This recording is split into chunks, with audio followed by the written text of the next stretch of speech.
This is the BBC. Dear brothers and sisters, all are welcome here at the Confessions podcast, whether saint or sinner. Hello and welcome. We're still persisting with the I am opening still giggle, are we? persisting with a kind of a Good, slightly good. patronising little hi. Welcome to the Confessions podcast from your friends at BBC Radio 2. This is, as you know, where very sinful members of the Radio 2 audience gather to tell their tales of deceit, debauchery and deception. They seek dispensation from Sister Bobby, Brother Matt and you, the good people of the UK, and gathered around the world, in fact, as people They are. download this podcast, even though they don't pay their licence fee. Which I don't think is on. But anyway, you can just send us money. Yeah, No, you can't. Send us money. send us money. God, you two. What's wrong with you two this week? Notes will be fine. No, they won't. They'll be returned to their owners at a cost to the BBC. This week's collection of tales feature Beatrice's confession, rocking chair travelling blues, Heidi's unfortunate incident, not okay computer, Polly's tale, tots and robbers, plus we've unearthed another classic confession from the crypt as chosen by you. But we start with Pete's prank, lock rocking cheats. Simon Mayo's Confessions podcast. Please be seated. Father Simon, my confession takes us back to 1995, and at the time I was working for a small family-owned software house based in Southport, and our main business was supplying computer software to funeral directors. The boss of the software company was the owner, and I was the second in command, both of us in our late 40s, with families in the late teens. The rest of the team, about 6 of them, were aged between 20 and 30, including Andrew, the boss's eldest son.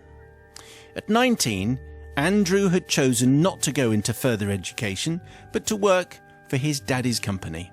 When I say work, I don't mean this in the way that work is normally defined. I mean turn up at the office to play on the computers. He started late. He finished early to compensate for this, obviously. He took long lunch hours and treated all the company resources as his own. My dad says he'll pay for that, so I'll use it if I want, is the way he used to talk. He is from Southport. Yes, that's not how. Anyway, Could be. move on. Our customer base was spread over the entire UK, and in those pre-internet days, customer visits were a regular part of the job. To facilitate these visits, I had a company car, and so did a gentleman called Mike, who was the longest serving member of the team. In fact, the cars were identical, and so naturally were the remote alarms, the unlockers. You know what I'm saying? Yes. Yep. What? Go on. Part of our culture was that if someone on the team needed to visit a customer, they would use Mike's car. And if that wasn't available, they would use mine. I thought it was going to say they would use mine, but I'm getting in the car. No, Look at me, Bobby. Matt. Is that Yes, it's driving not the very car? good. Oh, is that what you're doing? Andrew extended this culture to mean that if he needed a car for personal business, then he claimed the use of a car as a right. My dad pays for that, so I'll use it if I want. I believe he said that before. Yes. And he's making a point of saying it. It's his catchphrase. On the day in question, the boss was out seeing a customer. So I had nicked the one and only parking space at the office, and Mike had parked on the street a few minutes walk away. Andrew showed up for work just before lunch when his dad was away. Andrew worked even less hours than usual when that happened. Give me the keys, give me the car keys, he said to Mike. I'm popping over to Manchester to see a mate. I might not be back tonight. Sorry, Tony's got my car. He'll not be back for a few days, Mike lied. In fact, Tony had phoned in sick earlier that morning. No problem, I'll take yours, Andrew said to me before heading to his dad's office to help himself to some petty cash. Have we taken against him, do you think? I think we have. You think? I think the nation has. I think we probably have. When Andrew returned, I actually threw him Mike's keys, and with the customary "take care," I continued working. A couple of minutes later, Andrew returned to complain that the remote wasn't working. It was fine this morning, I said, before going to the car park with him to see what was happening. I had Mike's keys in my hand, and my own keys in my pocket. And by pressing both at the same time, I successfully locked and unlocked the door. Andrew then snatched Mike's keys off me and tried again. Surprise, surprise, nothing happened. This was repeated several times, with Andrew getting more and more agitated. Mike joined us and had no problem using the remote. In fact, eventually most of the team were in the car park. They could all get the remote to work, everyone except Andrew. By this time, the working keys were being surreptitiously passed around so that nobody was under suspicion. Then, after about 20 minutes, Mike upped the game. I think the problem is radiation from your music, Mike explained. Yes, it is. Andrew was heavily into extreme electronic music and spent a lot of his free time in close proximity to all sorts of exotic equipment. Your body must have become acclimatized to it, and now you're absorbing the signal from the remote. Easy enough to check. I'll get really close to you and press the button and we'll see what happens. Sure enough, Mike could not get the remote to work whilst he stood next to Andrew, but as soon as he moved a foot away, there was no problem. The same thing happened when I stood next to Andrew, so we'd followed scientific method and proved Mike's hypothesis. Andrew's body was preventing the remote from transmitting a signal, but what to do about it? At this point, Ian, a normally quiet member of the team, entered into the spirit of the game. We need you to separate yourself from yourself. We need to separate you from yourself. Now, Ian was a biology graduate, so we all paid attention. He knew what he was talking about. We need to maximise the distance between your hand and your body mass. Try standing sideways to the car, stretching out your right arm out and leaning to the left. Well, success at last. By adopting this peculiar stance, Andrew was able to operate the remote with no problem. And the fact that he was now using the right set of keys was totally irrelevant. The thing is, Father Simon, apparently Andrew still adopts this pose every time he locks and unlocks the car 20 years later. I suppose it becomes a habit. Anyway, Now, here's the thing, says Pete. I don't need forgiveness from Andrew, as I think he got what he deserved. I also don't seek forgiveness from Mike or Ian for corrupting their young minds, from the boss for wasting so much time for which he was paying for, or from our customers whose software was delayed by a, quote, technical issue. In fact, I don't seek forgiveness from anyone. After 21 years, I'm convinced that even Andrew will have moved on from electronic white noise and into the Radio 2 demographic. There's a very good chance Andrew will hear this confession and realise that he's been living over half his life making a complete fool of himself whenever he gets into a car. It looks as though he's doing contemporary dance. Anyway, by my reckoning, by reading this confession on air, you'll be applying a final twist of the knife. So my question is, can you forgive yourselves for acting so viciously in this? So basically, he thinks still, what a wonderful jape. 20 years on, he's obviously just he's remembered what he has to do, presses the unlocking device, and adopts like a crazy contemporary dance pose, leaning to one side and sticking his arms out. Sister Bobby, you know about this kind of thing. I don't actually, but what I was going to say was, normally I'd say to you guys, look, Andrew is a little bit luckier than you and he's, got a few more, I don't know, because his dad's the boss. It's not really for you to get involved in. However, he does seem extremely entitled, and also he has no right to take your work cars away from you, because those are your work cars. So I think it was justified, and the very fact that it's gone on so long is just now funny, and probably he's part of the team and everything's fine, so I hope he is hearing, and if he is, we want to know what happened. So you're forgiven, Pete. Oh, well done. I found it. Yeah, there it is. Oh, look, strike a pose. Brother Matt, what do you say? Yes, I don't think anyone is going to be in Andrew's corner, really, flouncing around on his daddy's yacht, stroke software company that deals with other things. I think the die was cast pretty much straight away in the second paragraph, absolutely. Wasn't it? Nobody was going to be supporting Andrew at all. And his, love for Chemical Brothers or whatever, the extreme electronic music he was into, meant that he has to do that. And what would be great is if Andrew is now in the Radio 2 fold and is listening to this, is if he could send us a picture of him unlocking his car, doing his pose with his arms out, leaning to one side, and the number of times he's had to tell people, this is the only way I can do it. Why do you do that? Well, apparently my body mass is I need absorbing to because of separate myself from myself. What? Really? So therefore, forgiven. The Confessions Podcast. Father Simon, and you're hopefully congruous, forgiving collective. My story takes place in the spring of 1994. The location, our student digs. The time, one morning very close to our final year dissertation deadline. My friend and housemate Polly, working on the final version of their dissertation. The final version. They've done all the work. Ugh. It's the final version of the dissertation. Up in the dingy loft conversion room in our mid-terrace let. Now, I don't like to cast aspersions, but we had most of the final year to plan, prepare, formulate and finally submit our masterpieces, and so the fact that Polly was still nowhere near finishing hers with only a few days to go before the deadline meant that she was cutting it incredibly fine. She was struggling to do anything else that week except eat, sleep, type, eat, sleep, type. Even getting dressed out of her pyjamas was not on the agenda prior to the fateful submission date. Her room was also starting to pong. Sorry, Polly, it did quite a lot.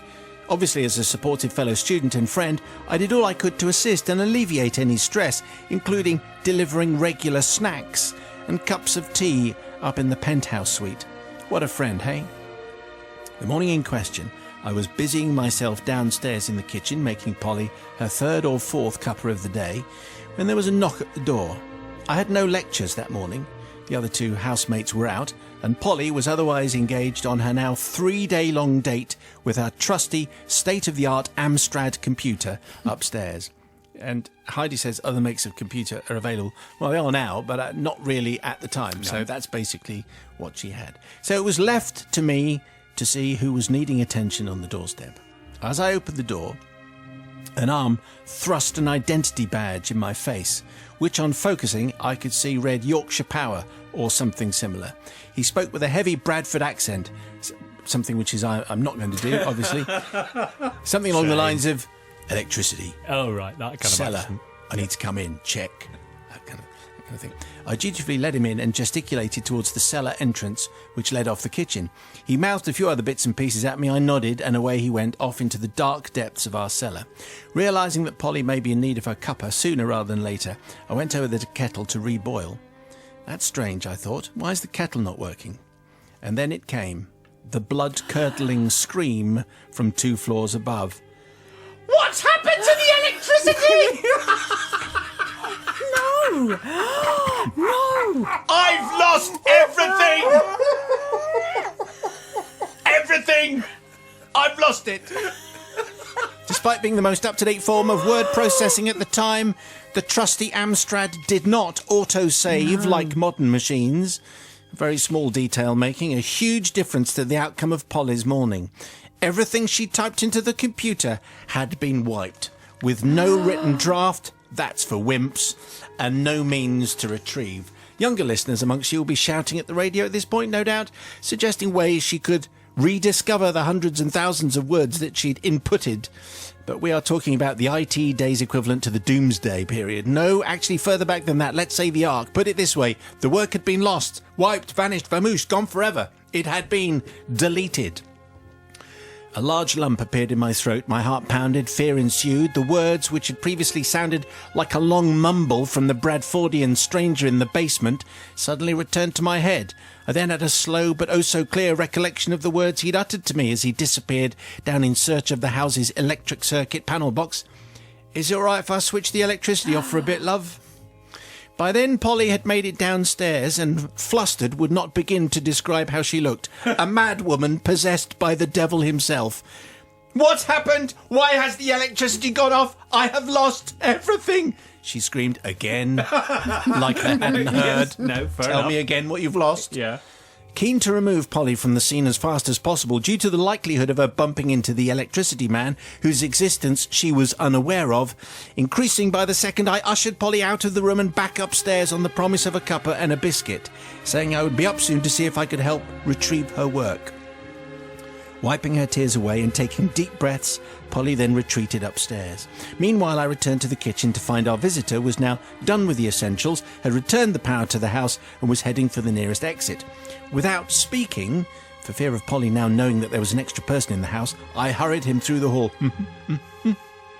and shoved him through the doorway as I helpfully and still silently held the door. I'll be off the... I shut the door as peacefully as possible. Not a word was said between us, just lots of nodding. I thought to myself, I may just have got away with that one. Collecting my thoughts, frantically deliberating my dilemma, I reboiled the kettle, ascended the 2 flights of stairs with the ever-therapeutic cuppa and a couple of knocked-about bourbons which had been left in our shared biscuit tin.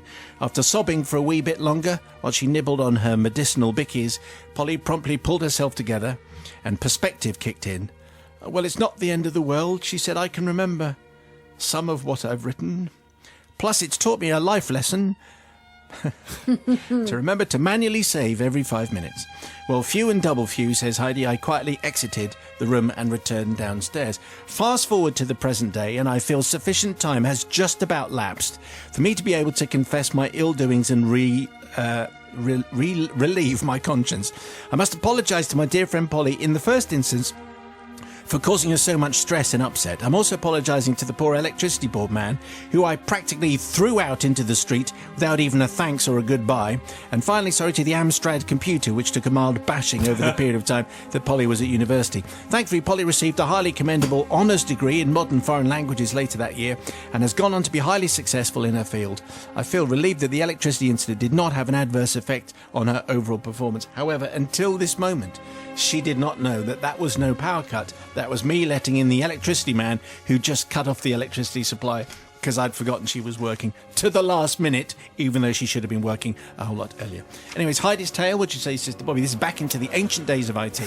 I think it was an Amstrad 8256, I think. There Was you it? go. Yeah, I had one of those. It was fine for what it was, and it was a fine machine, but, limited. In its day? In its day. I think, obviously, there were other Amstrads, and I might be completely wrong. But you did have to, it wasn't so long ago, you did have to save all the time. Yeah, and on a disc, and on a floppy. Yeah, still got some of those floppies. Anyway, back to the point in question. The thing is, Heidi, there wasn't any malice. You didn't mean to do it, but it was a kind of moment of thoughtlessness to turn the power. You just didn't think. And again, it's not your fault. You didn't do it nastily. But I think you should have thought. Also, the same as Polly. Polly should have been working earlier. She should have been saving. So kind of everyone's to blame. Polly but should the have put the electricity kettle on, man. really. But the other thing is, I also think the electricity man also should have said when he goes in, have you got anything on? Anything that doesn't need He to be probably disrupted? did. I don't think So Heidi I'll was tell you paying what, any attention. On this occasion, because I think it's all a bit their fault, because it all could have been avoided, I'm going to forgive Heidi and blame. I'm not going to do a Matt, but I think it's a collective forgiveness because they're collectively to blame. Okay, although, yes, collectively. This reminds me, I did a language degree in Bradford in the early 90s, and I did a dissertation. But here's the difference. I did mine by hand. And do you know what? Didn't lose all of my notes when somebody came in to change the meter. So, in a way, Polly, is it all your fault? Probably, yes, it is. Because looking down on those of us who got RSI whilst writing out thousands of words about the dullest subject ever for my dissertation, that's what I got, and you got everything gone because somebody changed the electricity. So because she was using a computer, you're not going to forgive? Yes, I am, because you looked down your nose at me with my inability to grasp a pint at the end of the day because I've been writing so hard. Well, looks like I'm laughing now. Simon Mayo's Confessions Podcast. That was Heidi's confession, not okay, computer. Now, for those of you who can't listen to the show in the week, I think basically you can. You're just not applying yourself. You're just not thinking creatively. I used to take a little earpiece into school so I could listen to the World Cup, that kind of thing. Uh-huh. And the new top 40 being announced. What if you're a solicitor and you've got clients? What So? if you're in court? Suck it up. What if you're in the jury? I'm just saying. If you're the jury. I like that. Yeah. Okay, Sorry. fair enough. If you're too. trying If it might mean that you end up in prison, I entirely accept that's a pretty good Thank you. excuse. Anyway, you do miss out when we do the reaction from listeners who are slightly more committed than you and listening live. Because we're so nice and thoughtful, we thought we'd share with you just a snippet of the people's verdicts so you know what you're missing. Heidi's confession provoked this text. The electricity error is forgiven, but the crime of reboiling water for tea can never be forgiven. Stephen in Essex. Still to come, the confession that got Matt so angry, so mad, he pretty much lost the power of speech. We're not in an aquarium. We're not going under the sharks flying. We're supposed to be getting somewhere quicker. There's no point in this business. He's standing on the travelator. I'm going to let that take the strain. Made no sense. No, I gave up about 2 sentences in there. Utter gibberish.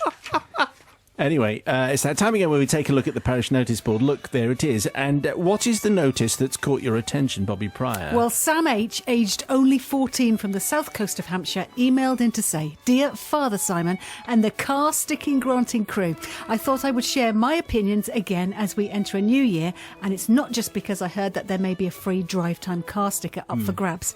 I listen to your show most nights when doing my homework or driving down regularly on the hour drive to Southampton when I regularly visit. I also..." That's 2 regularlies in the parish. It is, but they are both there. So which one do we take out? No, it's I fine. drive down regularly on the 1 hour drive to Southampton, where I often visit. I also listen to it on the coach on the way back from school. Yay, coach listener. And I'm trying to get more and more people to listen to your podcast. So far, I have succeeded in getting just one person on my bus to subscribe myself. good, yeah. But I'm ever hopeful in getting someone else to sign up. I think your new Confessions podcast format is amazing, and I always listen all the way through to the end. And one day I am hopeful in getting my correspondence read out in the middle section of it. Whether I make it onto the podcast or not, I will continue to be a devoted member of the listeners in the UK, and I'm already looking forward to next week. Sam H is my kind of person, and I think has class stamped all over Well brought up. him, her. So what I'd like to say to Sam is we'll definitely give him a car sticker. Yeah? Okay. That's sorted because Sam is setting an example Yeah. for everybody else. It's got one person and still trying. Yeah, and still going. I like that. Thank you, Sam. Matt, what have you got? Yes, Sarah Neveson, who is 22 from Darlington in County Durham, but currently in Perth in Western Australia, emails to say, "Dear Father Simon, Sister Bobby and Brother Matt, having recently travelled to Australia after finishing university, I am sorry to admit that I have strayed from the righteous path of listening nightly to your radio programme. However, I look forward to every Friday night when the new podcast is released, as it makes me feel closer to home and gives me a chuckle every week. While travelling in Australia, I have shared this podcast with a friend by the name of Anita. We listened to an episode on a 1,000-kilometre drive back from bottling Anita's wine. Wow. She's now converted to be an avid listener to the podcast, subscribing on the R-Tunes. While I've shared the podcast with her, Anita has then gone on to share the podcast with other friends. Yay. Yeah, hopefully by the time I return to the UK, the whole of Australia will be converted to the Forgiveness Collective. It's a long stretch, but it's always good to set goals in the new year. Please find attached proof of the lovely Anita subscribing to the podcast and consider us in your distribution of car stickers." Well, we appreciate that very much, and we do need proof, of course, if you're doing the subscription thing. What we're encouraging you to do is to snatch other people's phones, Yes. without their permission, Okay. and just go to the bit whereby you can subscribe to the podcast, and then it's just there. Yes. Hopefully you know these people. Don't do what he said. Well, you can do what I say. No, don't do what he said. Ask them, Where show would them we how, be without you? guide them. Pete Atkinson from Sedgley in Dudley. Simon and the team, I've just been listening to the latest podcast. I can't stop laughing at Matt's attempt to say misdemeanour. Yes. Which That was ridiculous. It was really. I've not laughed so much for ages. I've had to stop listening to write this and wipe my eyes. So actually you were encouraging people to stop listening. Yes. So actually... Right, a weekly trawl then through the gutter, which is what Matt specialises in doing. Going to Yes. highlight the confessions that haven't made the cut for reasons of brazen immorality, sex, violence, or disturbing images, or in some cases, all four. Take Tim, for example, inserting a library book tag into the shoe of his friend so that everywhere he went, security barrier alarms went off. That's really good. I mean, So that he was had there a to be reason we didn't really... searched? Sounds funny, but this story is unforgivable because your friend had to wear those same shoes every single day because of a leg disability, and so therefore he had no choice. Okay. There you go. Yes. So that came back at the end, didn't it, did really? come back. It came back to bite you. There.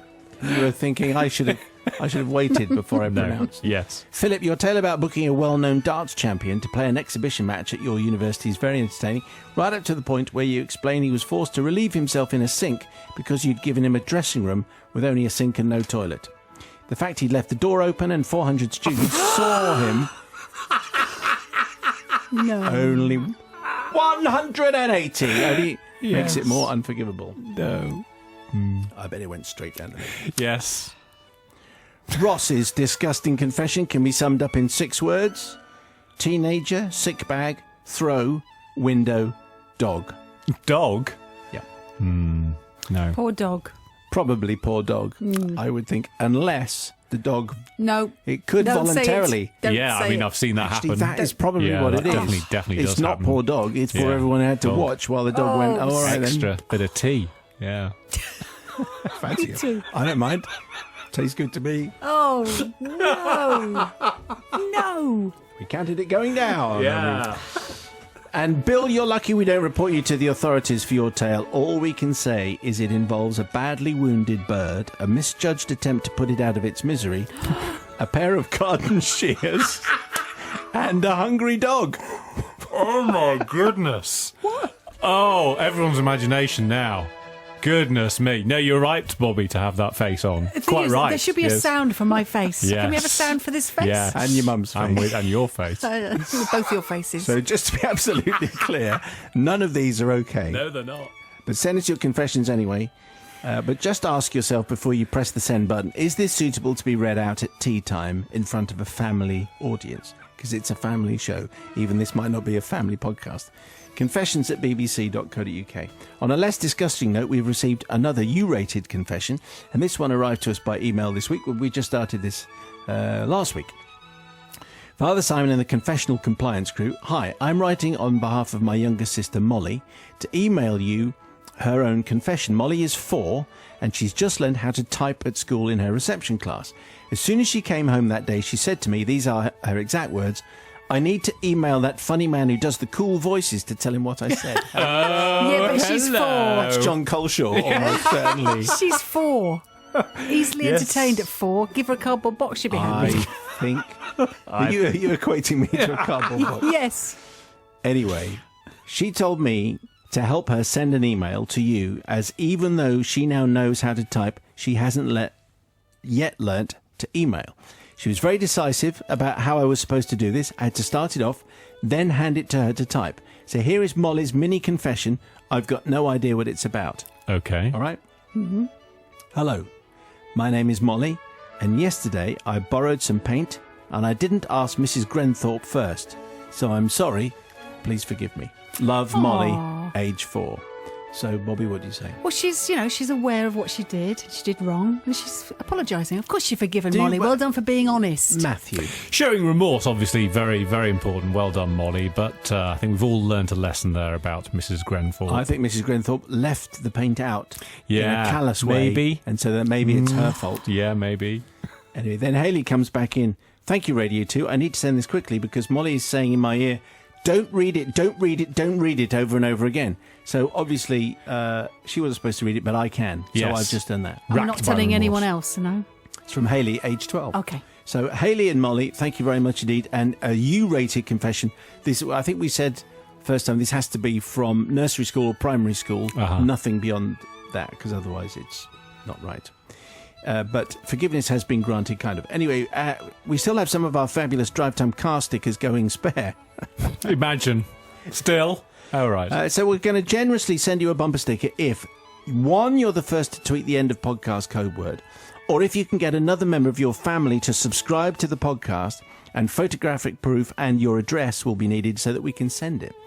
Confessions@bbc.co.uk. Lisa, Mark, Richard, David, Jeffrey, Hayley and Kiana. Stickers will be with you soon for joining up your relatives, friends and strangers and people that you've just snatched their phones and handed them back, obviously. Because Not snatched, borrowed, borrowed, that's showed right, them, briefly. instructed, Now informed. back to this week's confessions and time to revisit Polly's confession, Tots and Robbers. The Confessions Podcast. Father Simon, it's the early 1980s. I'm a young teenager. I'm living in central Cambridge. From being a small child, I'd always loved to hoover up stories in whatever format I could get them. I was a voracious reader, but also a telly addict and a bit of a dreamer. My favourite sort of story was the one where real-seeming children, just like me, had extraordinary things happen to them. And I had always harboured the hope that my real life might cross into one of these sorts of adventures one day. But at the time of the events I will describe, I'd spent a disappointing 13 years without rescuing a single wild pony from a collapsed mine. foiled any smuggling plots. I hadn't done any of those. I hadn't uncovered any hidden lands at the back of wardrobes. Nothing. I was almost resigned to the ordinariness of life. The key word there is almost. It's half-term. I'd spent my morning watching whatever was on the telly, reruns of Champion the Wonder Horse, or Flash Gordon, or Heidi, or even the Red Hand Gang, an American import which apparently only ran for 12 episodes, but which seemed to be on for years, on a never-ending loop, featuring some crime-solving teens and a dog. So after watching the Red Hand Gang robbing a museum, it sounded like a bunch of thieves rather than crime-solving teens. Anyway, I got on my 5-speed racing bike and I went to meet up with my very own gang for a mooch around the mean back streets of Cambridge. It was while Grover, Skids, CJ, Millie and I were sitting on our bikes, there's a gang there waiting, that we first became aware of a couple of men at the other end of the street acting strangely. They were standing in doorways opposite to each other. Whilst one was whistling casually, the other was reading a newspaper. Every so often, newspaper man would make strange hand signals over the top of his paper to whistling man, who would dart his eyes about nervously.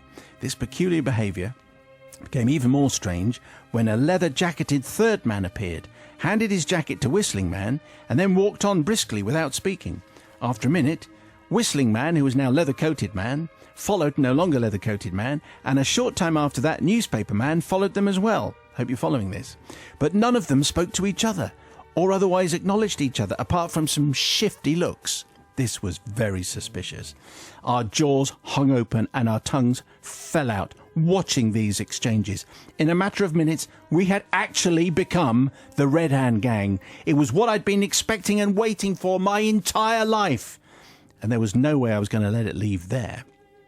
After a short consultation, we decided we would tail these suspicious-looking characters and see if we could glean what they were up to. So began the most exciting hour of my life ever. It turned out there weren't just 3 suspicious men to follow. As we tagged behind them into the shopping crowds of Cambridge, 2 or 3 others joined the action. But the pattern remained the same. They moved from one side of the city centre to the other, sometimes lingering suspiciously in doorways, sometimes doubling back, sometimes moving purposefully in ones and twos, disappearing into the swell of shoppers. We were as discreet as we could be in observing them, but we could tell they were so up to something, as we didn't say in the 80s. Yeah. They were definitely up to no good, and their jewel heist or their bank robbery might be happening at any time.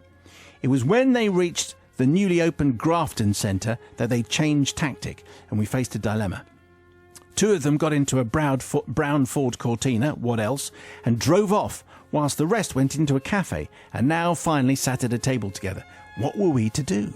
Millie bravely offered to tag after the Ford Cortina on her bike as far as she could. She needed to get home for lunch anyway, whilst the rest of us hung around outside the cafe and watched denim jacket man, leather jacket again man, and original newspaper man eat chips. See, there's a little bit of food there for Thursday. Time passed and we got a bit fidgety. We wondered how Millie was getting on. Maybe we should ring her house and see what happened, someone suggested. But there was no reply from Millie's house. And when we returned to the cafe, the others had finished their food and just disappeared. Now we all began to feel a little anxious. Why wasn't Millie home yet? What if some accident had befallen her? What if the Ford Cortina pair had spotted her and tied her up and thrown her in the boot of the car? What if that had actually happened? Well, it wouldn't have got in here, would it? No. The more we discussed it, the more it seemed there could be only one responsible course of action. This is where Bobby will breathe a sigh of relief. Phew. After discussion with Grover, Skids and CJ, it was decided that I should lay the whole history of these events at the police station, whilst they could keep trying to contact Millie and confirm that she had made it home safely. It took a surprising short amount of time for me to be admitted to an interview room at the police station, and the officer in charge, let's call him Detective Sergeant George Carter, ushered me into a proper Juliet Bravo style room and set the tape running. He was very interested in everything that I had to say, and my chest swelled as I described the men that we had followed, the precise route they had taken, and all their suspicious ways, and the strange things that they'd done. At the end of the interview, he thanked me profusely, shook my hand gravely, and promised he would investigate right away. He also promised to give me an update on what he discovered. I emerged several feet taller, wondering if we would all receive some kind of civic bravery medal. or be invited to form our own investigatory police sub-branch or something. Plus, CJ Grover and Skids had the welcome news that Millie was confirmed to not be in the boot of the Cortina. She'd got lost. And she was home. Anyway, our gang split up and went home. It had been a brilliant morning. It was 8:30 that night that our home phone rang and my dad took the message, which he later told me was delivered between snorts of laughter. Hello, this is Detective Sergeant George Carter with a message for Polly. It was very interesting to meet with her today. Thank you very much for coming in. I wonder if you could reassure her that she and her friends were actually tailing the Cambridge drug squad this morning. Wow. Me and the rest of the guys down at the station have, let me tell you, had a great afternoon letting the Cambridge drug squad know that they've been followed by a bunch of kids. And the detectives' flaws in their plainclothes techniques have been revealed to them in ways that they will not forget. So, Father Simon says, Polly, seek forgiveness firstly from Millie, who CJ Grover, Skids and I allowed to tail possible evil criminal overlords entirely alone and defenceless. However, I mainly seek forgiveness from the members of the Cambridge drug squad, whose lives were presumably not worth living every time they set foot inside the police station for days, weeks, months and years afterwards, and who may still have nightmares about being followed by enthusiastic crime-solving 13-year-olds. They would have got away with it if it hadn't been for them pesky kids. Very good. Who'd have thought it? You can imagine how embarrassed are the Cambridge drug squad going to be for being rumbled by a bunch of kids, Sister Bobby. Oh, I love Polly, girl after my own heart, and everyone else. Well done. What's an adventure? I know. The thing is, Famous Five, yes. I grew up on. In fact, I've not long ago read another Famous Five, and then the Island of Adventure as well. Yes. Yeah, they didn't have a pet though, did they? You need a parrot or a dog if you're going to have a team. That's right. And anyone who committed a crime had a beard. Did they really? If there was anything dodgy happening, guy with a beard. Okay, this is easy. You do have to take care, and I think this is absolutely fantastic. It might be my favourite one of the year. I know it's early, but I love it. I really love it. Polly, well done. Okay. You're forgiven. Novice Nigel. Well, Polly got me when she said that she was a bit of a dreamer. I love that. Walter Mitty, still very much part of my world, and just any child can go out there and dream and great and spend that time outdoors, which a lot of younger people aren't doing enough of. So I think that was fantastic. It does sound like an episode of Montalbano meeting Peaky Blinders, doesn't it? Leather clad jackets and newspapers and hand signals. That's very Sicilian. So I think they did well. And the drug squad, I mean, they're very on. They were absolutely up there. There was a great big sting in operation. So well done to them. Polly definitely finished. Forgiven. I would love to know what the Cambridge drug squad were doing and who they tailed and what was the final product. Yeah, and also, are they really still using that newspaper thing? Surely we all know the newspaper thing now of person who's looking at a newspaper, but they're not really looking at the newspaper, they're looking over the newspaper. They're always the dodgy ones. I remember when I was young, you would tail people round supermarkets and see how long you could tail them before they realised you were following them up the frozen turkey aisle. So, great times, everyone. Obviously, simpler times. So I am going to forgive. This is the place where penitents seek our pardon for their sins. Simon Mayo's Confessions Podcast. Father Simon and the posse of potential pardoners, says Beatrice. My very good friend, let's call her Angela, is a remarkable, awe-inspiring woman. She has been diagnosed with cerebral palsy from birth and pretty much just gets on with life.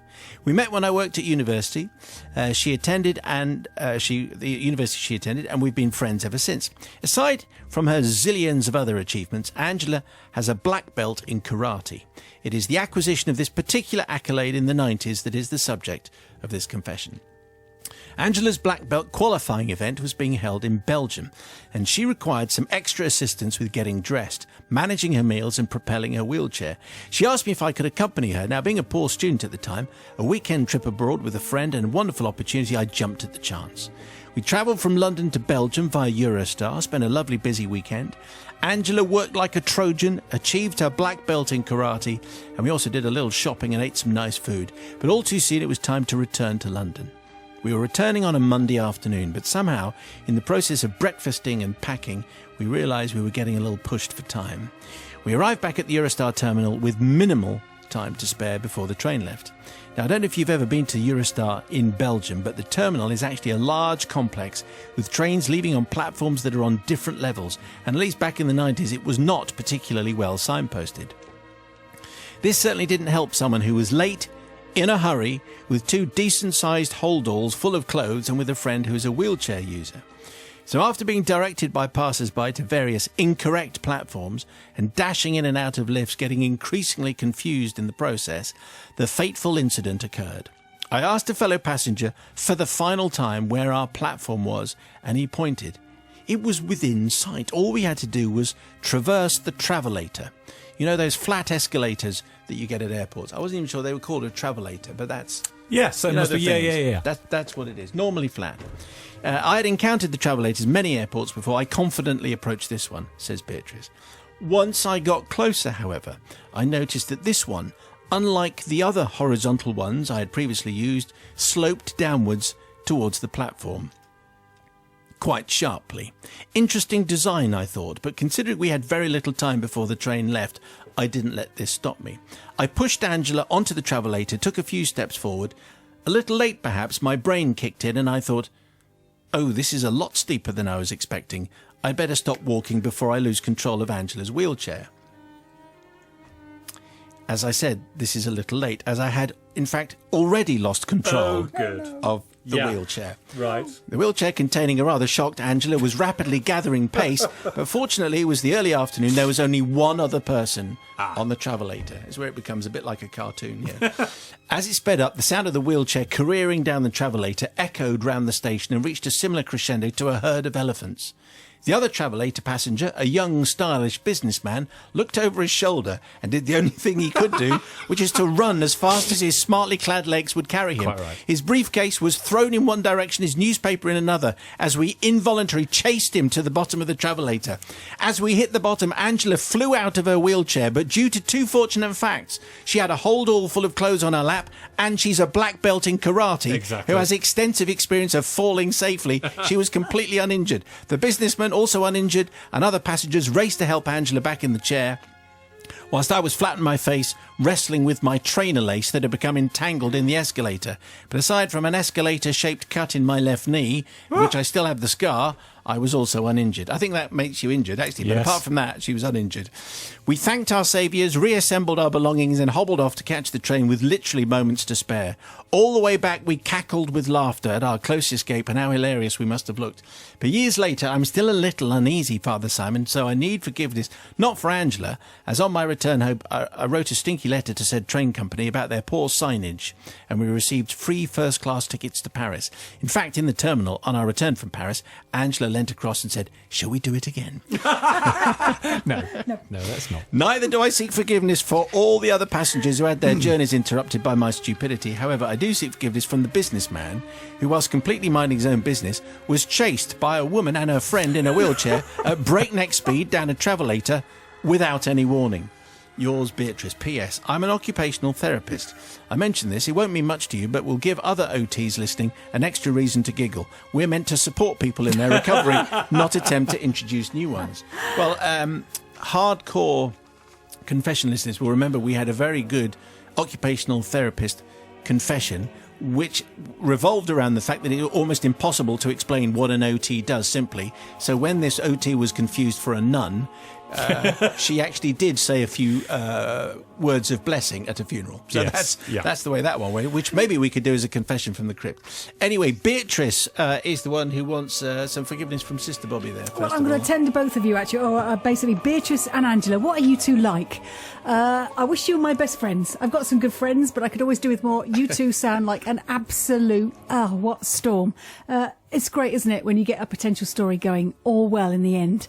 And you can imagine being that businessman turning around and thinking, I'm in trouble here. The thing is, how many times have you seen someone fall over? If they don't hurt themselves and they can laugh themselves, it's absolutely fine, and then you can laugh. But genuinely, you're all sitting there going, So it's brilliant. I don't think actually he would mind, and I'm sure he told lots of people and had a really good laugh of it. So you are forgiven, Beatrice and Angela. Yeah, if you want a new best friend, I'm your woman. I think being a black belt in karate sounds like the really cool thing to be, because you can cope with this. Absolutely. I'm going to forgive for that reason. Number one, for describing karate as basically the art of falling over, which makes perfect sense to me. But also because people who stand on travelators, I have never understood. The point of the travelator is to get us all there quicker than we need to get them walking. There's no point in we're not in an aquarium. We're not going under the sharks flying. We're supposed to be getting somewhere quicker. There's no point in this business. He's standing on the travelator. I'm going to let that take the strain. No point at all behind that. So I am definitely going to forgive, because no one should be standing on a travelator. Simon Mayo's Confessions podcast. That was Beatrice's confession, Rocking Chair Travelling Blues, which prompted this reaction on the people's verdict. David York in Wisbech. It's at times like these. Yes, it we is, should ask ourselves, what would Bruce Lee have done? And on that theme, the confession you heard before, Beatrice's, Polly's Tots and Robbers, prompted a whole bunch of at times like these. Simon, it's at times like these. Yes, it is. I asked myself, what would the famous five do? What would they do, I wonder? Thank you, Jeff. Yeah. Simon, it's at times like these, I wonder what Scooby-Doo would say. Nick. Scooby. Jonathan Batt in Castle Clary.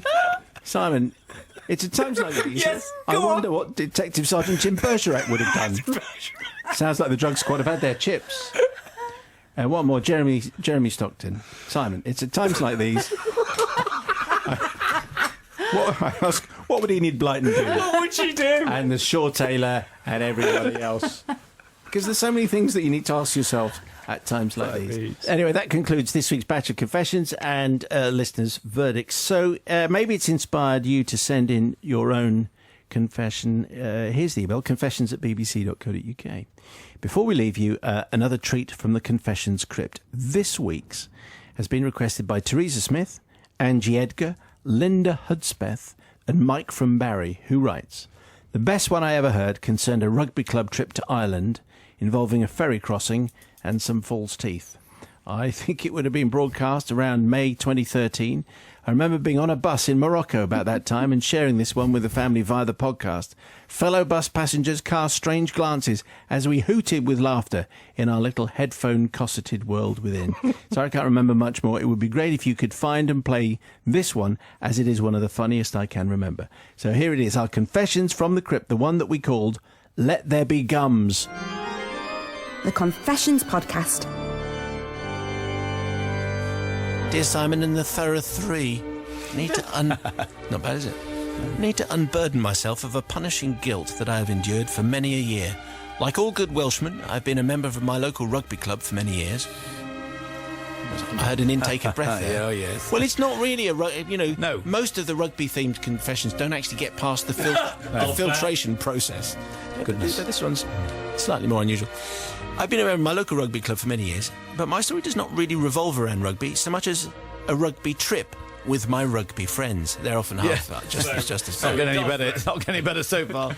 Stays on tour. For many a year, says Clive, our annual fishing trip was a great day out, which we all look forward to, and this particular trip was no exception. The age group was varied, and the reason for me telling you this will become apparent as this tale unfolds. The age ranged from 18 to 70. The trip got off to a good early start and a stop-off at the local Greasy Spoon Cafe, providing the motley crew with a good lining for the day ahead. So we're already in the culinary thing. You know? Oh, yes. Yes, I thought you'd like it. On board the bus, despite the early start, a certain number of beers were consumed. This was a rugby trip, after all, and appearances had to be kept up. Never quite got the early beer thing, particularly. It's always good at airports. Oh, staggering, Let's get the isn't it? airport at 7 in the morning. Who wants a beer? Yes, please. Once aboard the large mackerel boat, everybody was on top form. There was plenty of banter, and the sight of two chums standing at the front of the boat doing their Titanic impression will live in my memory for a long time. Although it has to be said that Nigel, with his 3 times broken nose, was certainly no Kate Winslet. Well, I'm sure he'll be reassured about that. So this motley crew were in fine form and full of cheer and beer. But as the boat sailed further into the very choppy waters, and the harbour appeared to be a dot on the horizon, Some of the travellers were looking a little bit green, to say the least. With the banter now easing a little bit, in fact stopping altogether, one of the team, Doug, succumbed to the rocking and the rolling of the boat and decided to relieve himself of that fine breakfast that we'd all enjoyed earlier. I should have given a warning, actually. Yeah, you It's should. another- Yeah. Anyway, it didn't last long. Now, here's the thing. Whilst hanging over the boat and throwing the remnants of his breakfast into the waves, his false teeth also shot into the Irish Sea, much to the amusement of all on board. It's a kind of a hazard, isn't it, really? Whoops, they're gone. The laughter was relentless. Cries from Doug of, "My wife will kill me," filled the boat, and we laughed even harder. It was then that Bill, who also wore false teeth, had a great idea. If we distracted Doug, Bill could tie his own false teeth onto a fishing line and pretend that he'd caught Doug's teeth. We all thought this was a marvellous idea. Whilst I distracted Doug, the deed was done. A shout went out. "Hey, Doug!" yelled Bill. "Look what I've caught!" And with that moved the rod over for Doug to view a set of gnashers hanging from the line, complete with seaweed and oily residue. He was delighted. We watched in utter amusement as he untied the dentures from the line, and despite uncertainty about the precise nature of the floating substances that we'd just been navigating through, and I realised I should have stopped him, but I couldn't, he actually popped the teeth into his mouth. Oh, my. There was a look of puzzlement as he felt around his mouth and licked his lips and prodded his tongue against his gums, and then a look of horror came across his face as he realised he had someone else's teeth in. Oh, no. He instantly spat them out and threw them back into the sea, shouting, "They're not my teeth, there must be a body down there. I've got a dead person's dentures on." Well, that was that, and we couldn't quite believe it. Bill looked as white as a sheet as he realised that the prank had backfired somewhat. The sight of the two of them arguing without their teeth and threatening to gum each other to death was priceless. Anyway, I asked for forgiveness from Bill for encouraging him to carry out the act and for continually laughing for the rest of the day rather than sympathising with my gummy chums. We have had denture confessions from the odd naughty dentist and dentist assistant, but that was a good combination, and we appreciate that. Thank you, Clive. For tonight's tale, Let There Be Gums was the title. Let's see what Rebecca makes That of is that. absolutely hilarious. That is one of my favourite confessions ever, actually. The idea of the guy thinking he's got a dead person's teeth. Sorry. Well, you kind of would if you've... How would they... I know. I admire there that could be a prank very body. much. That was a very, very funny prank. Yes. I'm not sure that I would have thrown my teeth into the water just for a joke so I could fish them out and say they were somebody else's But it teeth. would I'm have not been- sure I would have done that. But great, you know, You well run the done. risk of someone chucking them away, which Yeah, is... you do. And I think that was karma, wasn't it? That was definitely karma coming into play, that the guy who pretended they were the other guy's teeth lost his own teeth. So I just love the whole thing. The image is brilliant. So, Clive, you're forgiven because it was so funny. Novice Nige. Yeah, I love the idea. That's like Jaws 4, isn't it? But I thought when the teeth were going to come up, suddenly it was going to be like a shark attached to them or something like that, taking them as a bait. Obviously, it didn't. But great story, and I do feel badly for all Chunder, Doug, and Bill, and Clive particularly. He didn't mean to do it, so definitely, Novice Nige is saying you are confessed. And forgiven. yeah. Okay, so let's see what Brother Matthew... The beauty of this is the fight, isn't it? That's the best part about all of this is him saying these are a dead person's teeth. I'm throwing them back into the sea. Well, you'd have killed to see the face of the guy whose teeth those were. They're my teeth. Hang on a second. A dead body, that's a great Joke's line. a joke, but those Yeah. are my teeth. Well, they gummed each other then in the fight, I Absolutely, think. that is superb. Yeah, definitely going to forgive. It's given me a massive laugh. Simon Mayo's Confessions podcast.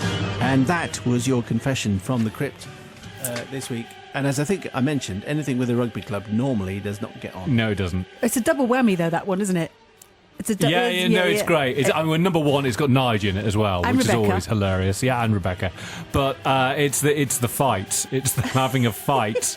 Two men with the false teeth currently in the sea. If you have a request for a vintage confession, as many details as you can remember to help and assist with our very advanced filing system, confessions@bbc.co.uk, we'll do our best to dig them out of the crypt.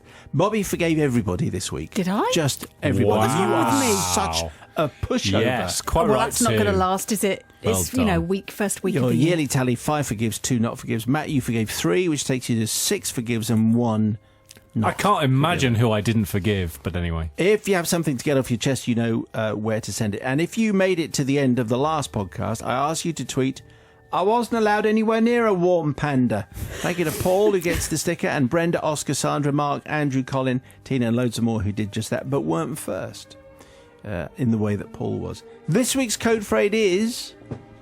separate yourself from yourself. From yourself. From yourself. That's what we have to do. Remember, it's at times like these you should subscribe to the podcast. It is. Don't forget you can hear our whole radio show every weekday from 5 on BBC Radio 2. So goodbye from Matt. Goodbye. And goodbye from Bobby. Thank you. Thank you so much for being involved with this fabulous project. The Confessions Podcast. Go in peace.